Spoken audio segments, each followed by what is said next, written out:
Yes. Yes, if you have something like a broken bone, like a broken shoulder, leg, collarbone, hip, or something that is traditionally corrected by surgery, if you have anything natural that can make the body heal itself. The body always heals itself. I remember I said, when I used to walk, my knee used to crack, it used to hurt me, and I was only 28 years of age. I started taking sea moss every day.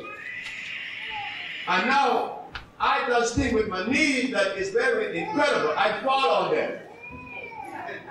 See, I always fall on them.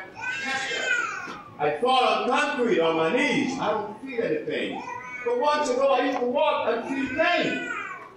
So, sure, we have something to correct that situation, because we know that it's precipitated by acid eating up the ligaments and the elastic fibers, the connective tissues.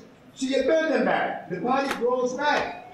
Mizadi effect, she had myasthenia gravis. She had the cells of the brain were degenerating.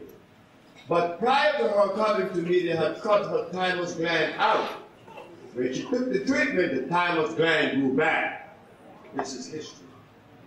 The body, just allow it. It will go back like Lisa told us.